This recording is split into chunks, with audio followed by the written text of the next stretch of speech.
104వ కీర్తన.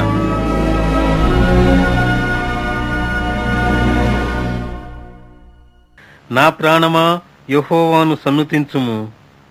యెహోవా నా దేవా, నీవు అధిక ఘనత వహించిన వాడవు. నీవు మహాత్మ్యమును ప్రభావమును ధరించియున్నావు. వస్త్రము వలె వెలుగును నీవు కప్పుకొనియున్నావు. తెరను పరచినట్టు ఆకాశ విశాలమును నీవు పరచియున్నావు. జలములలో ఆయన తన గదుల దూలములను వేసియున్నాడు. మేఘములను తనకు వాహనముగా చేసుకొని గాలి రెక్కల మీద గమనము చేయుచున్నాడు. వాయువులను తనకు దూతలుగాను అగ్నిజ్వాలలను తనకు పరిచారకులుగాను ఆయన చేసుకొని ఉన్నాడు. భూమి ఎన్నటికిని కదలకుండునట్లు ఆయన దానిని పునాదుల మీద స్థిరపరచెను. దాని మీద అగాధ జలములను నీవు వస్త్రము వలె కప్పితివి. కొండలకు పైగా నీళ్లు నిలిచెను. నీవు గద్దింపగానే అవి పారిపోయెను. నీ ఉరుము శబ్దము విని అవి త్వరగా పారిపోయెను. నీవు వాటికి నియమించిన చోటికి పోవుటకై అవి పర్వతములెక్కెను, పల్లములకు దిగెను. అవి మరలి వచ్చి భూమిని కప్పకయుండునట్లు అవి దాటలేని సరిహద్దులు నీవు వాటికి నియమించితివి. ఆయన కొండలోయలలో నీటి బుగ్గలను పుట్టించును. అవి మన్యములలో పారును.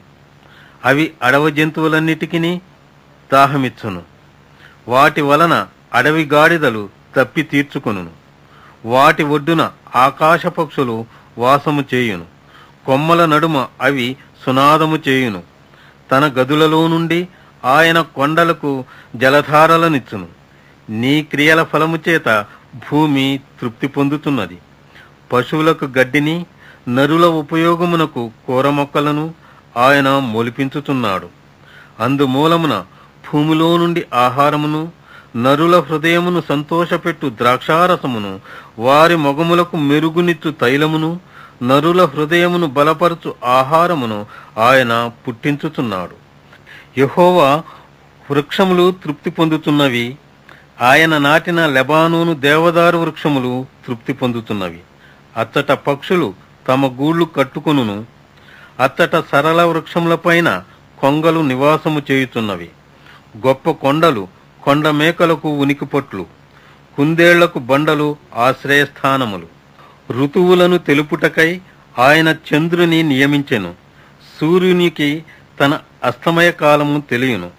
నీవు చీకటి కలుగజేయగా రాత్రి ఎగుతున్నది. అప్పుడు అడవి జంతువులన్నీయు తిరుగులాడుతున్నవి. సింహపు పిల్లలు వేట కొరకు గర్జించుతున్నవి.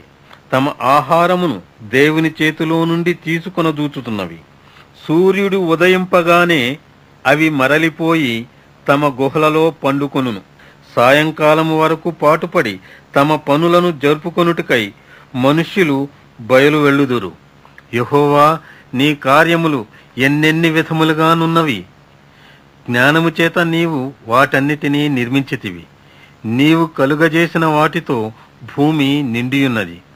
అదిగో విశాలమైన మహాసముద్రము, అందులో లెక్కలేని జలచరములు, దానిలో చిన్నవి పెద్దవి జీవరాశులున్నవి. అందులో ఓడలు నడుచుతున్నవి. దానిలో ఆటలాడుటకు నీవు నిర్మించిన మకరములున్నవి. తగిన కాలమున నీవు వాటికి ఆహారమిచ్చెదవని ఇవి అన్నీయు నీ దయ కొరకు కనిపెట్టుచున్నవి. నీవు వాటికి పెట్టినది అవి కూర్చుకొనును. నీవు గుప్పిలి విప్పగా అవి మంచి వాటిని తిని తృప్తిపరచబడును. నీవు ముఖము మరుగు చేసుకొనగా అవి కలతపడును. నీవు వాటి ఊపిరి తీసివేయునప్పుడు అవి ప్రాణములు విడిచి మంటి పాలగును. నీవు నీ ఊపిరి విడువగా అవి సృజింపబడును. అట్లు నీవు భూతలములను నూతనపరచుచున్నావు. యెహోవా మహిమ నిత్యముండునుగాక.